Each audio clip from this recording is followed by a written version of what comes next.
we'll have to do some preliminary evaluations. But I think Katherine will do well here.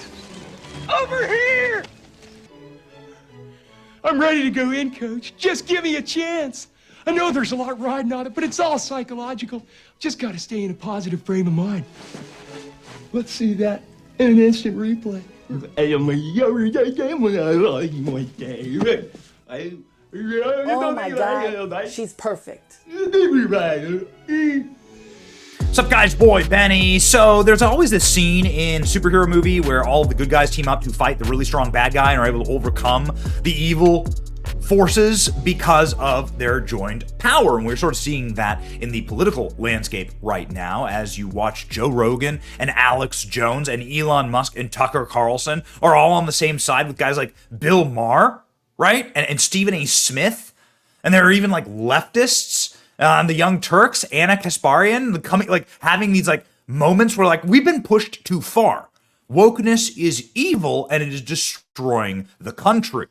And look no further than the victory over NPR right now to show exactly how close-minded and how Marxist the left has become.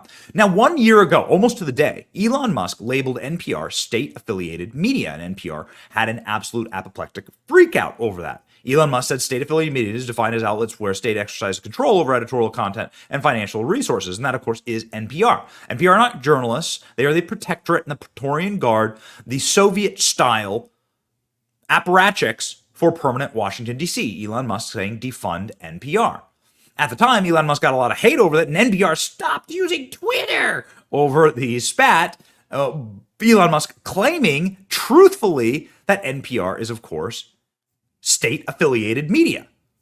And so NPR screamed and howled and and moaned about this, but it's true, right? But it's being proven true in a far more humiliating and disgraceful way now. And it's amazing what happens when you actually call out the liars, and it's amazing what happens when you reveal the truth. The demon screams from these people. They cannot help themselves.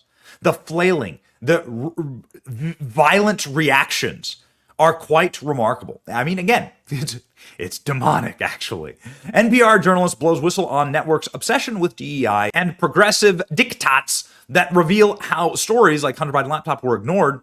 Here's how we lost American trust. Veteran business editor Uri Berliner wrote an essay for the Free Press on NPR. He believes that the newsroom has changed for the worse since the 2016 election.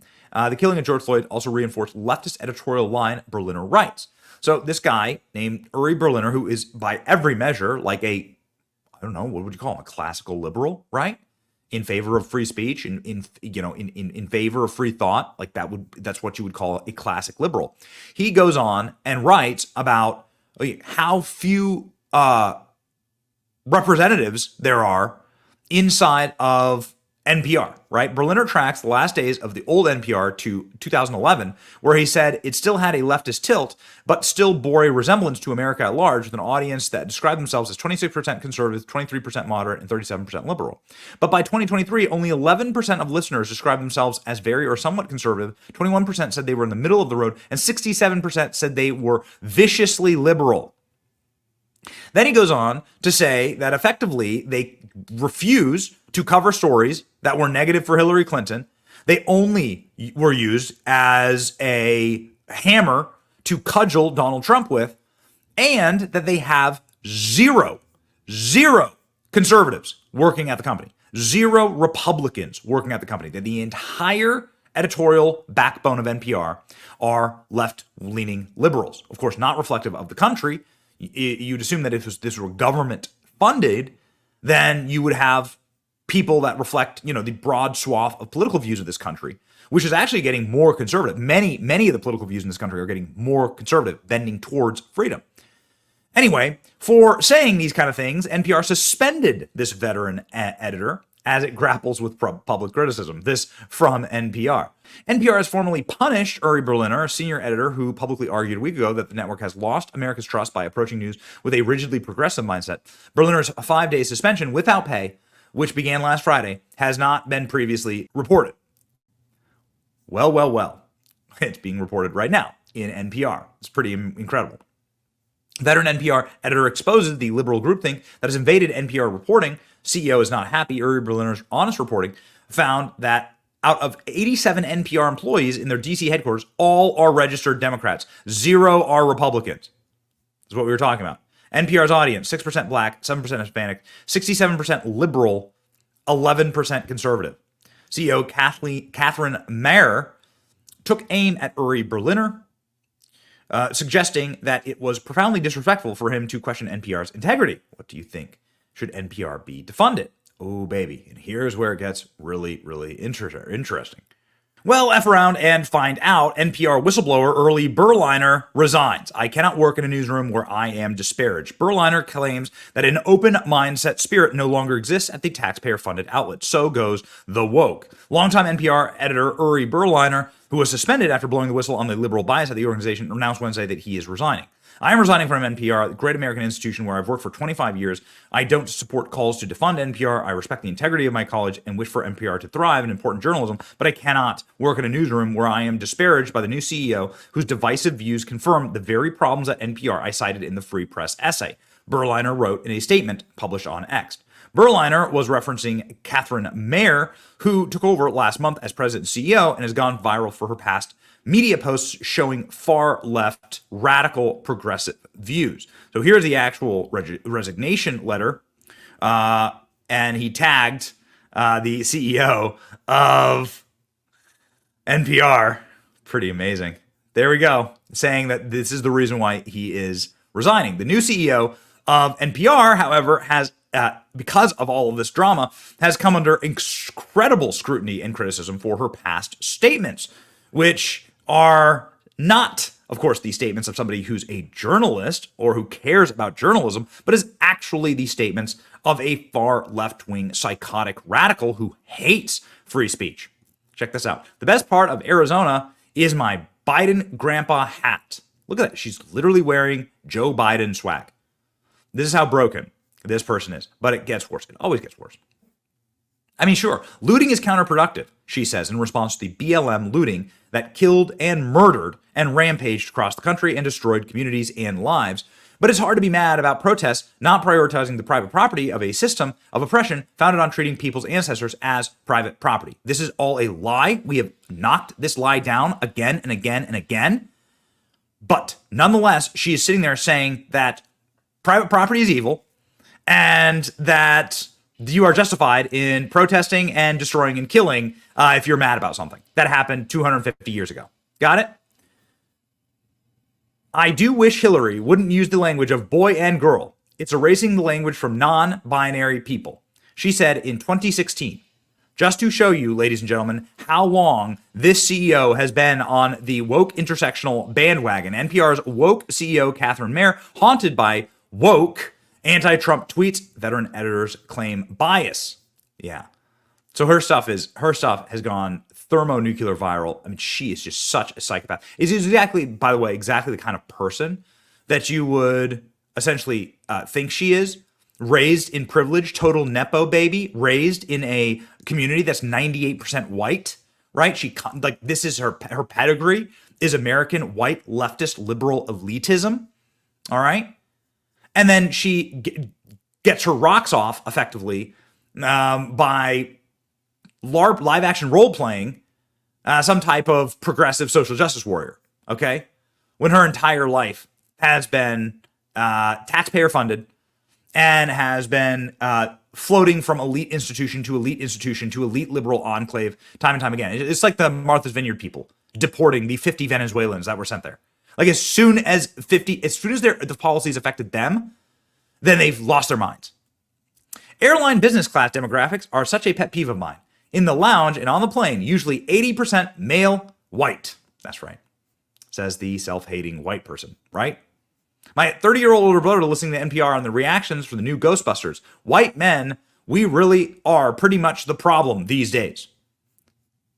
Where would liberals be? The Democrat Party would lose all 50 states in every single election if self-loathing white liberals stopped voting. That is a fact. That is effectively the core of the Democrat Party. This is why you're seeing the open racialization of everything in society. Self-hating white liberals. These are the people who are Democrats. That's it. That is the vast constituency of the Democrat Party. Lots of jokes about leaving the US, and I get it. But as somebody with cis white mobility privilege, I'm thinking about staying and investing in ridding ourselves of this specter of tyranny. Specter of tyranny! Meaning the people just like voted for the guy that they wanted, and not the actual warmongering sociopath Hillary Clinton. But she didn't like Hillary Clinton, right? She used the term boy and girl.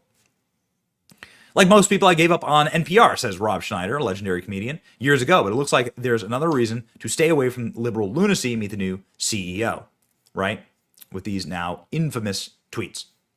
The number one challenge we see in the First Amendment in the United States. NPR's CEO from a creepy little hotel room, right? And it really is, it remains remarkable to me that none of these people can ever do a shot without their bed in the background.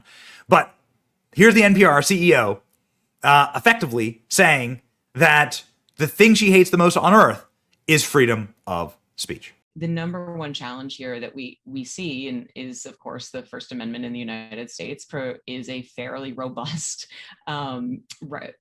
protection of rights. And that is a protection of rights both for platforms, which I actually think is very important, that platforms have those rights to be able to regulate what kind of content they want on their sites.